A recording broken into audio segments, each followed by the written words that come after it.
Hello. Good day, my fellow yogic travelers. I'm mighty glad to be alive today, and I hope that you are too, as we continue to live, laugh, love, learn, linger, live the life we love.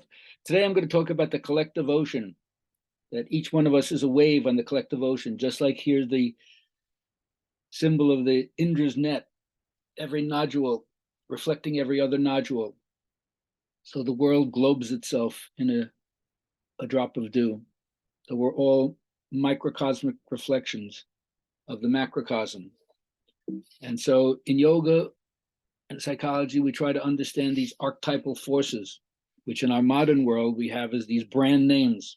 But in the same way, the archetypes are the pre-rational organs of the psyche, living forces that are there to help us adapt and protect and create, in a certain way, the path to salvation when you take it seriously. And if you don't take it seriously, it's at the peril of your own soul. So these primordial images, these instincts, these perceptions of ourself, it's like a portrait of your own instinct.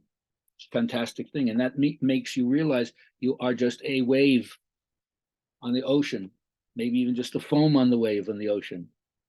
And so it starts to lead us to an abstraction, an understanding of something that's beyond what we can possibly see. And that's where we understand the visible world. The chromatic scale is small, but there's infrared and ultraviolet on either side. We built machines to help us realize there's levels of perception, not exactly visible to our senses, but still perceivable once we use our mind to determine how to do this. Now, once we get to this level, we try to understand what is matter. What is the thing? Einstein says matter is spirit reduced to the point of visibility, but it's all the stuff around you. And even though we can't in physics get a really good model of what it is, we can see from its effects and to some extent draw a little idea about this incredible mystery of how existence begins. And so it's the spark, it's the connection, the God image, Imago Dei, the archetype of the self. That's what we're all trying to realize. The electric buzz of how did life get passed on to us? How did consciousness become who we are? The self-reflection of the universe. But then you got to bear witness, because when you become the situation of homelessness, poverty, illness, violence, death, the right action arises by itself. You don't have to worry about what to do. You don't have to figure out solutions ahead of time. Spontaneously, you'll find peacemaking is the function of your bearing witness. Once you listen with your heart, your mind, everything, loving action arises. So with every inclusion of light, you're going to see more. There's going to be the realization of how much suffering is in the world, and how much compassion you need to deal with it and bear witness to it. So it's all going to come back to you. Watch your karma like a boomerang. We are the inheritors of our own actions. Whatever we send out from us is going to come back. Read Emerson's essay on compensations, the best thing I've seen written in the Western world about how to understand karma or polarity or action and reaction. And it'll give you prudence to face every claimant in your life, and pay every just demand on your time, your talent, your heart. Learn what that is. And remember, in the Greek tradition, you can't do anything without nemesis chastising you if you're coming from a bad place. It lets no offense go unchastised. Nobody gets away with anything. So understand the law of karma, be conscious of it, and align with it. I'll love you forever until I get bored, whichever comes first. You got to stay the course. It's a long path. Fidelity to the new revelations. Your incessant soul demands nothing less. Stay with it. Pay good attention to it. Bring your attention back to it again and again.